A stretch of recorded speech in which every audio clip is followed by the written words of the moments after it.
뉴욕시장이 미국에 도착한 베냐민 네타냐후를 체포하려고 법적 조치를 시도한 것으로 보이는 사건에 대한 논란과 그 여파에 대한 최신 소식입니다. 9월에 그래서 이란 맘다니의 조치는 도널드 트럼프 대통령이 이스라엘 총리인 베냐민 네타냐후가 미국에 있는 동안 어떤 방식으로든 체포되지 않을 것이라고 분명히 밝히면서 명확한 장애물에 부딪혔습니다. 이제 최근 며칠 동안 자신이 법무팀과 이야기하고 있다고 말한 후 많은 사람들이 맘다니의 정치적 쇼라고 비판하고 있습니다. 이는 가자지구에서 이스라엘의 행동과 관련해 이스라엘 총리에게 국제형사재판소가 발부한 체포영장 때문인 것으로 보입니다. 네타냐후는 2달 후 유엔 총회에서 연설할 예정입니다. 이스라엘 총리실은 시장의 조치를 강하게 비난했습니다. 또한 국제형사재판소를 미국인이나 이스라엘인에 대한 관할권이 없는 엉터리 재판소라고도 불렀습니다. 더 많은 반응을 듣기 위해 유엔 주재 이스라엘 대사인 데니 다논을 모시게 되어 기쁩니다. 지금 뉴욕에서 저희와 함께하고 계십니다. 대사님, 귀한 시간 내주셔서 정말 감사합니다. 정치적 쇼인지 정치적 연극인지 궁금합니다. 조란 맘다니가 베냐민 네타냐후의 체포를 요구하는 노력에 대해 어떻게 생각하십니까? 미국은 국제형사재판소 ICC의 적인 당사국도 아니고 시장에게는 체포하거나 명령을 내릴 권한이 전혀 없습니다. 적어도 분명한 것은 문제가 있다는 것 같습니다. 대사님의 의견은 어떠신가요? 이건 확실히 정치적인 쇼이고 근거 없는 선언입니다. 모두 그 사실을 압니다. 맘다니도 자신에게 관할권이 없다는 걸 압니다. 미국은 국제형사재판소 ICC의 회원국이 아닙니다. 미국 내에서 유효한 체포영장은 없습니다. 그리고 더 나아가 유엔과 미국 사이에는 각국 지도자들이 유엔에서 연설할 수 있도록 허용하는 협정이 있습니다. 예전에 유엔에 왔던 많은 지도자들과 독재자들의 목록을 줄 수 있습니다. 가끔 그들을 총리와 비교하죠. 마흐무드 아마디네자드도 유엔에서 연설했습니다. 무아무르 가다피, 야세르 아라파트도 있었습니다. 결국 이건 쇼입니다. 마요 맘다니도 자신만의 문제가 있었습니다. 그는 선거 공약을 지킬 수 없습니다. 그래서 무료 버스, 무료 숙소, 저렴한 주택 문제를 다루는 대신 그는 이스라엘을 비난하고 이스라엘을 공격하고 있습니다. 또한 누군가 체포되어야 한다면 그건 바로 마요 맘다니 자신입니다. 그는 증오를 조장하고 있어요. 그는 유대인 단체들에 맞서도록 선동하고 있어요. 그들을 부르면서 알다시피 어둠의 세력이라고 괴물들이요. 그는 실제로 10월 7일에 가담한 하마스 테러리스트들을 칭찬하고 있는 거예요. 그리고 바로 지난주에 그는 자신의 위원을 유엔 주재 이란 대사를 만나게 보냈습니다.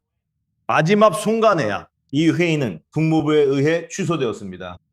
그러니까 시장으로서 맡은 일에 집중하시고 외교 정책은 우리를 상대하는 워싱턴 DC의 사람들에게 맡기시는 게 좋을 것 같습니다. 대사님, 이 문제 전체에 대해 도널드 트럼프 대통령 본인으로부터 받은 지지를 구체적으로 살펴보면 그는 소셜미디어에 벤자민 네타냐후가 최근 5만 2천 명의 무고한 시위대를 살해한 이란 이슬람 공화국과 싸우고 있다고 올렸습니다. 이것은 미국 대통령의 말입니다. 그리고 그는 계속해서 지난 47년 동안 미국 군인들과 다른 사람들을 죽여온 이란 정권에 대해 이야기한다고 말합니다. 왜 조란 맘다니는 전 세계 지도자들이나 세계 곳곳에 테러 공격에 주목하는 이들을 비난하지 않는 걸까요? 대신 그는 이스라엘과 총리만 콕 집어 비난하고 있습니다.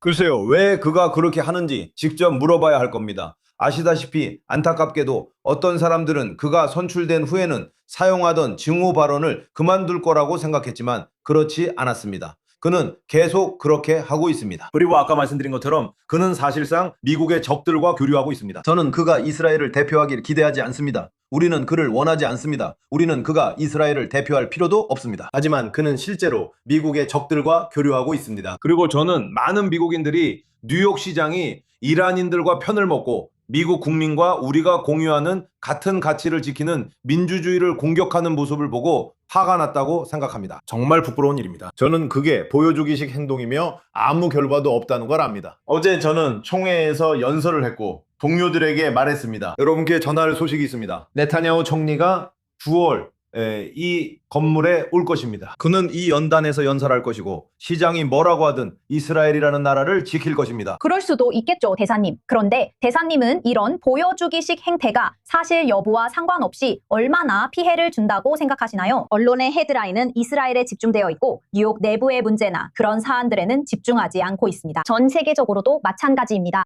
글쎄요, 매우 해롭습니다. 저는 총리에 대해 걱정하지 않습니다. 우리는 강합니다. 우리는 법을 잘 알고 있습니다. 하지만 저는 미국의 뉴욕에 사는 유대인들을 생각합니다. 그리고 그들은 시장을 봅니다. 알다시피 증오 도장하는 거요. 아시다시피 반유대주의가 늘고 있습니다. 그 문제를 다루는 대신 그는 증오를 조장하는 악의 세력과 교류하고 있습니다. 그게 문제입니다. 알다시피 지도부가 해야 할 일, 즉 뉴욕 시민들에게 안전을 제공하는 데 집중하지 않고 있다는 일반적인 인식이 있습니다.